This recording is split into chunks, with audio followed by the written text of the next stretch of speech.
కేంద్రంలో cabinet discussion జరిగిందండి జమిలీ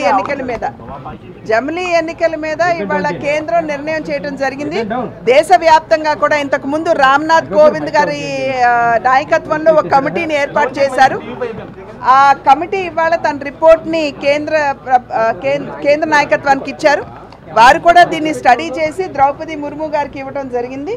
ఇవాళ క్యాబినెట్లో దీని మీద డిస్కషన్ జరిగి క్యాబినెట్ యాక్సెప్ట్ చేసింది. కానీ దీనికి ఏంటంటే ఇవాళ పార్లమెంట్లో దీనికి చేయవలసినటువంటి సవరణ ఏదైతే ఉందో రాజ్యాంగానికి 324, 325 ఆర్టికల్ కింద సవరణ చేయాలి. ఆ సవరణకి 2/3 మెజారిటీ ఖచ్చితంగా పార్లమెంట్లో ఉండాలి.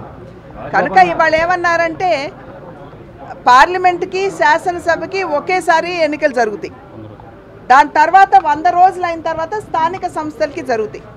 ఇవి ఎందుకు ఈ జమిలీ ఎన్నికలు ఎందుకు వచ్చాయంటే సాధారణంగా ప్రతిసారి దేశంలో ఏదైనా అభివృద్ధి కార్యక్రమం చేయాలంటే ఎన్నికలు ఉన్నాయి,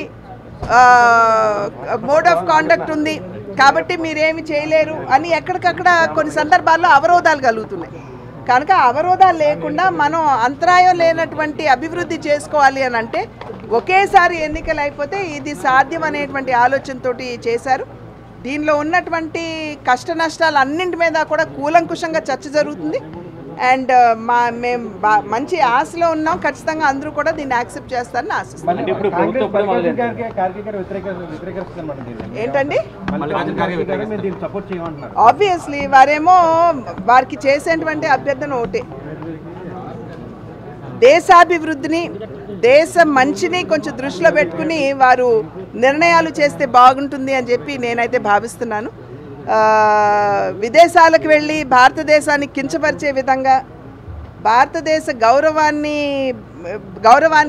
గౌరవానికి భంగం వాటిల్లే విధంగా వారెవరూ కూడా మాట్లాడకూడదు అనేది నా యొక్క